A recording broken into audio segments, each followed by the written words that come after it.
அனைவருக்கும் வணக்கம். நான் பிரபாகர், ஜோதிடர். ஓம் சிவாய நமக. சிவசக்தி, திருச்சிற்றம்பலம். இப்போ நான் என்ன சொல்ல போகிறேன்னா, இந்த முன்கோபம் கொண்ட நட்சத்திர அமைப்பு சொல்கிறேன், கருத்தில் கொள்ளுங்க. இந்த மக நட்சத்திரத்தை பிறந்தவர்கள் முன்கோபம் உள்ளவராக இருப்பார்கள். மகம் 2ஆம் பாதம் மிகவும் பலம் வாய்ந்தது. 4ஆம் பாதம் அதைவிட சிறிது குறைவான பலம் வாய்ந்தது. 1, 3ஆம் பாதங்கள் பலம் குறைந்தவை ஆகும். இவர்கள் கலை ஆர்வம் நிறைந்தவர்கள்.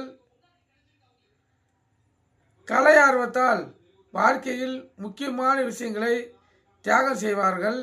இவர்கள் வாழ்க்கையில் ஈடுகட்ட முடியாத ஒரு இழப்பு நிச்சயம் இவங்க வாழ்க்கையில் உண்டாகும். அதே போல் அன்புக்குரியவர்களில் பிரிவு அல்லது மரணம் தவிர்க்க முடியாத ஒன்றாக இந்த மக நட்சத்திரம் பிறந்தவங்களுக்கு அவங்களுடைய ஆயுசில் ஒரு பகுதி ஏற்படும். கருத்தில் கொள்ளுங்க. இது மக நட்சத்திர அமைப்பை கருத்தில் கொண்டு பயன்படுங்க. நன்றி, வணக்கம், வாழ்க வளமுடன்.